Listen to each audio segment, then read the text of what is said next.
મિત્રો આગલા વિડીયોમાં તમને બતાવ્યું હતું ને કે ભેંસનો કઈ રીતના ખોરાક બાફવામાં આવતો હોય એમને ખવડાવવા માટે જે ધોવા માટે જે સોજે મૂકવામાં આવે એનું ખાણ કહેવાય। તો આપણે જે એ વખત ખાણ મૂકેલું હતું ચૂલા ઉપર એ બફાઈ અને આ રીતે તૈયાર થતું હોય। જો આ ટાઈપનું ખાણ તૈયાર થઈ જતું। હવે ભેંસ ધોવા બેસીએ ને એટલે આ ખાણ અને સાથે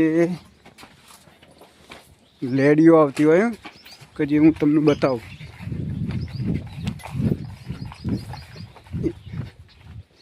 એની સાથે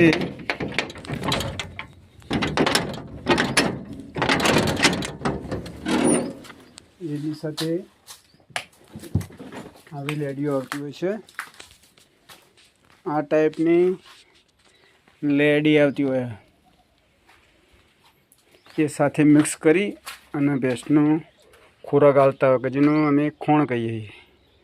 આની અંદર આ લેડીની અંદર મિનરલ મિક્સ કરેલું હોય, બધા વિટામિન્સનું બધું જ હોય। જય શ્રી રામ।